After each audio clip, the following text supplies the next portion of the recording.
This channel does not promote any violent, harmful, or illegal activities. All content provided by this channel is meant for an educational purpose only. UEM Jaipur is a perfect target for prospective students aspiring for good jobs, good education with future-ready skills. নমস্কার, দেখছেন টিভি9 বাংলা। আপনাদের সঙ্গে রয়েছে আমি মধুকল্পিতা। আর এই মুহূর্তে যে খবরে নজর থাকবে, বন আধিকারিককে আঙুল তুলে শাসানি তৃণমূল বিধায়কের। সোশ্যাল মিডিয়ায় ভাইরাল পাণ্ডবেশ্বরের তৃণমূল বিধায়ক নরেন্দ্রনাথ চক্রবর্তীর শাসানির ভিডিও। দুর্গাপুরের হেতোডোবা শিল্প তালুকের পাশে বাঁশগোড়া এলাকায় বৃক্ষরোপণ কর্মসূচিতে জেলা শাসকের সামনে ডিভিশনাল ফরেস্ট অফিসারকে ধমক পাণ্ডবেশ্বরের বিধায়ক নরেন্দ্রনাথ চক্রবর্তীর। শাসক বিধায়কের দাবি, ওনাকে না জানিয়ে এই কর্মসূচি গ্রহণ করা হয়েছে, ভোটে হারানোর চক্রান্ত করা হচ্ছে বলেও দাবি তৃণমূল বিধায়কের। অনুষ্ঠানে উপস্থিত ছিলেন মন্ত্রী প্রদীপ মজুমদার। এই বিষয়ে ডিএফওর সাথে যোগাযোগ করা হলে উনি এই বিষয়ে মন্তব্য করতে চাননি। ঘটনায় নরেন্দ্রনাথ চক্রবর্তী এবং জেলা শাসকের ভূমিকায় সমালোচনা বিজেপি নেতা জিতেন্দ্র তিওয়ারির। এখানকার মানুষকে ইয়ে করার জন্য, আমার লোকগুলোকে খারাপ করার জন্য এত দূরে 15 আগস্ট গাছ লাগানোর প্রোগ্রাম হয়েছে। একদম স্যার, আমি এখানকার বিধায়ক, আমার সঙ্গে সামান্য পরামর্শ করার প্রয়োজন বোধ করেনি। ভাই, এই লোকগুলো কি খাবে? গাছ থেকে যেগুলো আর কি প্রাণ বাঁচানো হয়, আমরা সেই জন্যে প্রাকৃতিক যেটা আর কি আমরা গাছকেই ভালোবাসি। সেই জন্যে জঙ্গলটা লাগানো। জঙ্গল লাগানো বলতে আমরা যেগুলো আর কি এখন চাইছি সেগুলো হচ্ছে যে এই যে মুয়া গাছগুলো যেটা আমরা আজকে দেখতে পাচ্ছি, এইসব গাছগুলোতে আমাদের শরীরের পক্ষে আর কি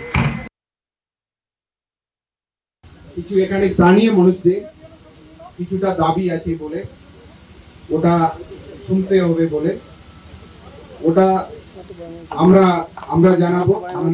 মাননীয় বিধায়ক আছেন, মাননীয় মন্ত্রী স্যার আছেন, ওনার অনুমতি নিয়ে আমরা জানাচ্ছি। আমরা আজকে এখানে সিম্বলিক্যালি একটা গাছ লাগানোর পরে, তারপরে আমরা পুরো প্রোগ্রামটা করার আগে, এই এলাকাটা পুরো জায়গাটা করার আগে এখানে একটা ডিএফও মহাশয় আছেন, স্থানীয় প্রশাসন আছে, পঞ্চায়েত সমিতি আছে, মাননীয় বিধায়ক তো রয়েছে, ইনারা একবার আলোচনা করে আমরা কি করে এই জায়গায় এগোবো, একটা সবাই সহমত হয়ে একটা সিদ্ধান্ত হবে, তারপরে আমাদের বন বিভাগ এগোবে। নাটক করছে। ও নিজে প্রথমে বলল যে ওই অঞ্চলে গাছ লাগাতে হবে, এখন দেখছে যে ওই অঞ্চলে গাছ লাগাতে গিয়ে বেশ কিছু পরিবার তার বিরোধিতা করছে, ভোট কমে যেতে পারে, তাই ডিএফওকে গালাগালি আরম্ভ করলো। এবং সবচেয়ে যেটা দুর্ভাগ্যের, যে জেলা শাসকের সামনে এক বিধায়ক, নাটকবাজ বিধায়ক, ডিএফওকে খারাপ কথা বলছে, গালাগালি করছে, বলছে তিনি নাকি ষড়যন্ত্র করছেন ওকে ভোটে হারাবার জন্য। আরে তোমাকে ভোটে হারাবার জন্য ডিএফও লাগবে না, বিজেপি কর্মীরাই তোমাকে হারাবে, পাণ্ডবেশ্বরের মানুষ তোমাকে হারাবে। আচ্ছা, এই রাজা খানকে মেদিনীপুরে পুরপ্রধান সৌমেন খানের ভাইপো, জেঠু পুরসভার চেয়ারম্যান, তৃণমূলের নেতা, ভাইপোও তাই। জেঠু শের তো ভাইপো সওয়া শের। জেঠু মেদিনীপুর শহর সামলান আর তার ভাইপো গিয়েছিলেন ফুটবল মাঠ সামলাতে। আর তা করতে গিয়েই রাজা খান এমন একটা কাণ্ড করে ফেলেছেন, শুভেন্দু অধিকারীর ভাবনায় নির্বাচন কমিশন আর ফুটবল ময়দান মিলেমিশে একাকার হয়ে গেছে। দেখুন।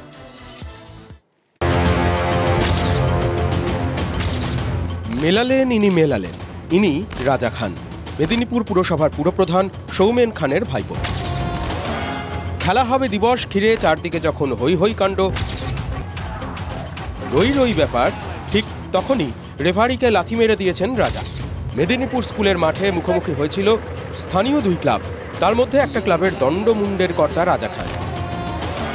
তাঁর ক্লাবের বিরুদ্ধে রেফারির সিদ্ধান্ত যেতেই রাজা ঢুকে পড়েন মাঠে। প্রথমে তর্ক, তারপর লাথি, আর তারপর আঙুল তুলে চোখ গরম করে শাসানি। আমাকে পা দিয়ে লাথি মারা এবং হাত দিয়ে রাজা খান আমাকে মেরেছিল। হয়তো রাজা খানের টিম যদি হেরে যেত, সে হয়তো আমি ঘরে ফিরতে পারতাম না। লক্ষণকে মেরে হঠাৎই মুর্শিদাবাদের বড়ায় বীরভূমের কাজল শেখ। বড়ায়া ব্লক তৃণমূল কংগ্রেসের কনভেনার মাহে আলমের সঙ্গে সৌজন্য সাক্ষাৎ সারেন বীরভূম জেলা পরিষদের সভাধিপতি।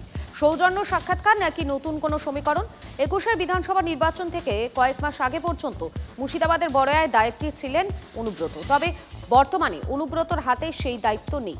গতকাল বৈঠকে ছিলেন বড়াইয়া ব্লক এলাকার বিভিন্ন প্রধান, উপপ্রধান সহ তৃণমূলের নেতৃত্বরা।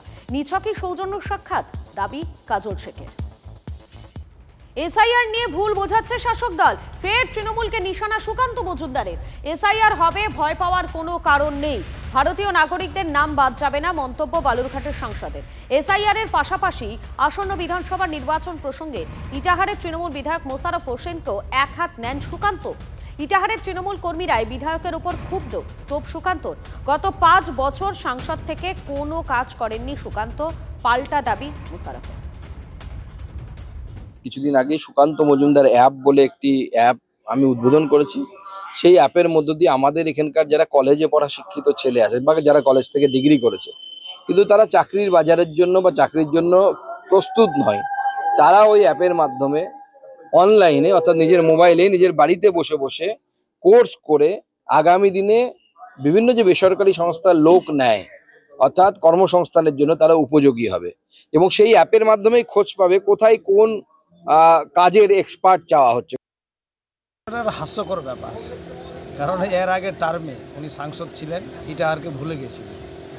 এখানে কোনো কার্যালয়, সাংসদের কাছে কোনো সার্টিফিকেট পাওয়া, পরিষেবা পাওয়া, এই ধরনের কোনো কার্যকলাপ উনি গত টার্মেও করেন। এই টার্মেও দীর্ঘদিন হয়ে গেল ভোট হওয়া, এমপি হওয়া 1 বছরের অধিক হয়ে গেছে। এখন ওনার মনে পড়েছে, এটা হাস্যকর ব্যাপার, মানুষ হাসছে ওনার কর্মকাণ্ড। খাস কলকাতায় ফের তৃণমূল বনাম তৃণমূল। বেলেঘাটায় তৃণমূল কর্মী তাপস বন্দ্যোপাধ্যায়কে এলোপাথারি কোপ। অভিযুক্ত দুই দলেরই 2 কর্মী সৌরভ দাস এবং গুড্ডু। আশঙ্কাজনক অবস্থায় এনআরএস হাসপাতালে ভর্তি করানো হয়েছে তৃণমূল কর্মীকে।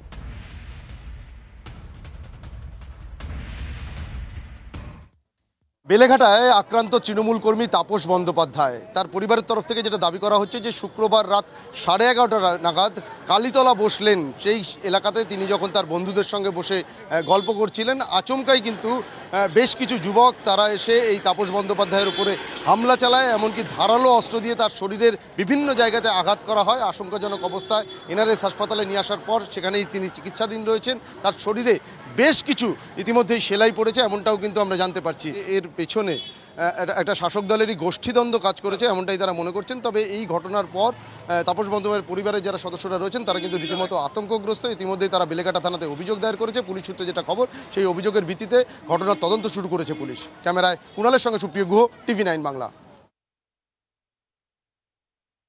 15 আগস্ট দিন মানে রাত্রি 11:30 সময় আড্ডা মারছিলাম। সৌরভ দাস আর গুড্ডু মিলে এসে রাতারাতি ছুরি দিয়ে হামলা করে, এলোপাতারি ছুরি চালায়, বুকে প্রথমে ছুরি দিয়ে মানে এলোপাতারি মাথায় মারে। দাদা একা ছিল, দাদাকে দেখে সৌরভ দাস গুড্ডুকে বলছে যে তুই আমার কেস পার্টনার হবি, তাহলে ওকে এখন মারবো। তখনই দাদা ভেবেছে যে হয়তো দাদা ওকে হয়তো মেশিন দিয়ে বা কোনো রকমভাবে অ্যাটাক করতে পারে, সেই জন্য ও পিছু হটেছে। তারপরে সৌরভ দাস গিয়ে সঙ্গে সঙ্গে ছুরি চালায়। ও একটা প্রফেশনাল কিলারের মতো কাজ করেছে, তার মানে ও শিক্ষিত হয়েছে, প্রফেশনাল কিলার, পড়াশোনা শিক্ষিত তো নয়। কারণ একটা রাজনৈতিক প্রতিহিংসামূলক কাজ। আমার দাদা 2010 সাল থেকে তৃণমূল করে, যখন তৃণমূল সরকার আসেনি, পরেশ পাল ভোটে দাঁড়িয়েছিল। আমার দাদার সঙ্গে যেটা হয়েছে সেটা পলিটিক্যাল ওয়েতেই হয়েছে বা পলিটিক্যাল কোনো রকমভাবে জড়িত আছে জিনিস, সেটা করুক, আর তারপরে দেখছি এদিকে কথাবার্তা বলে কীভাবে কী ব্যবস্থা করা যায়। হ্যাঁ, মানে সমস্ত এলাকার চোর, বদমাশ, গুন্ডা, খুনি, অপরাধীদের নিয়ে একটা রাজনৈতিক দল তৈরি হয়েছে। সেই রাজনৈতিক দলটার নাম তৃণমূল। সেই তৃণমূল স্বাভাবিকভাবে তারা নিজেদের মধ্যে মারামারি করবে, কোনোকোনি করবে, এটা অত্যন্ত স্বাভাবিক।